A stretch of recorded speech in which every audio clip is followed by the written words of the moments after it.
Hi అండి, అందరికీ నమస్కారం. Welcome to our channel. మేము రీసెంట్గా కొత్త కుండలు కొన్నాము. వాటిని ఎలా వాడాలో ఈ వీడియోలో చూసేయండి. ముందుగా బకెట్ నిండా వాటర్ తీసుకొని ఆ వాటర్లో ఈ మట్టి కుండలు ఒకటి దాని తర్వాత ఒకటి వేసేయాలి. 24 అవర్స్ నీటిలోనే నానబెట్టుకోవాలి. 24 అవర్స్ తర్వాత ఆ బకెట్లో నుంచి వాటిపైన మూతలు కూడా బకెట్లో పెట్టేయాలి. ఒకదాని తర్వాత ఒకటి స్లోగా పెట్టేయాలి. ఫాస్ట్గా పెట్టేస్తే అవి పగిలిపోతాయి. అలా పెట్టేసిన తర్వాత చూసారా,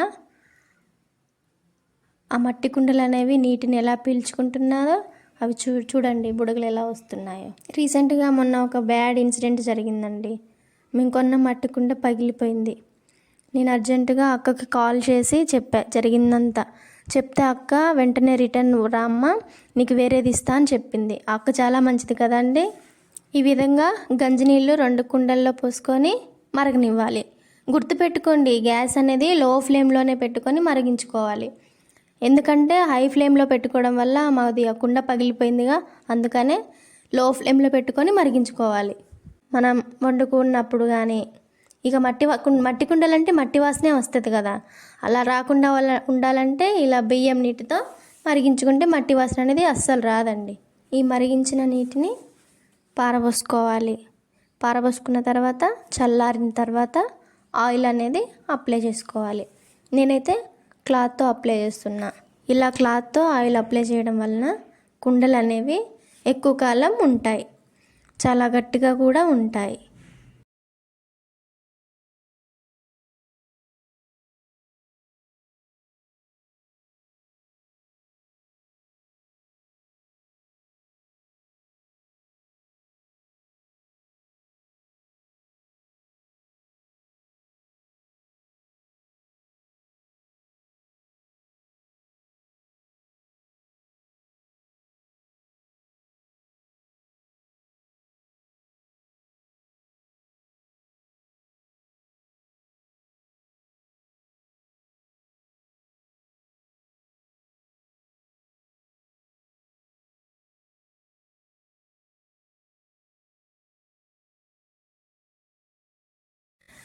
ఇలా అన్నింటికి ఆయిల్ అప్లై చేసిన తర్వాత వీటిని ఎండలో 5 నుంచి 6 గంటల వరకు ఎండబెట్టుకోవాలి. ఇలా 5 నుంచి 6 గంటలు ఎండిన తర్వాత కొత్త కుండలు కాబట్టి పాలు పొంగించి అదే పాలతో సేమియా పాయసం చేశాను. ఆ రెసిపీ కూడా చూసేయండి. ముందుగా స్టవ్ ఆన్ చేసుకొని ఒక గిన్నె పెట్టుకొని సేమియాను వేయించి పక్కన పెట్టుకోవాలి.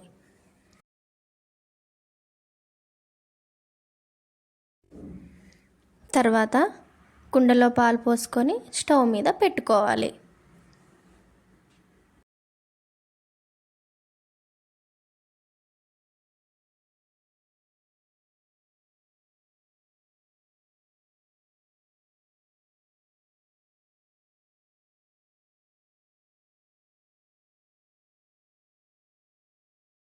మనం పాలు పొంగిస్తున్నాం కాబట్టి పాలు 3 సార్లు పొంగనివ్వాలి.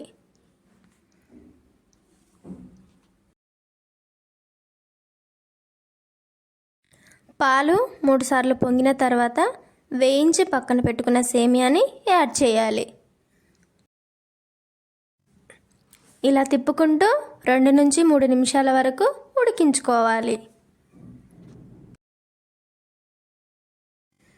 ఉడికిన తర్వాత రుచికి సరిపడా పంచదారను వేసుకోవాలి.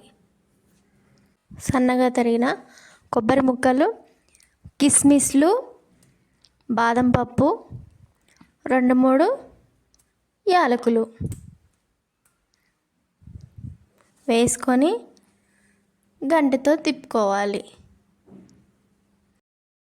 తర్వాత ఏముందండి, బౌల్లో సర్వ్ చేసుకోవడమే. అంతేనండి, ఎంతో సింపుల్ కదా. చూసారా ఎలా ఉందో? చూస్తుంటేనే నోరూరిపోతుంది కదా. ఇది సేమియా పాయసం ఎలా ఉందో కామెంట్ సెక్షన్లో కామెంట్ చేయండి.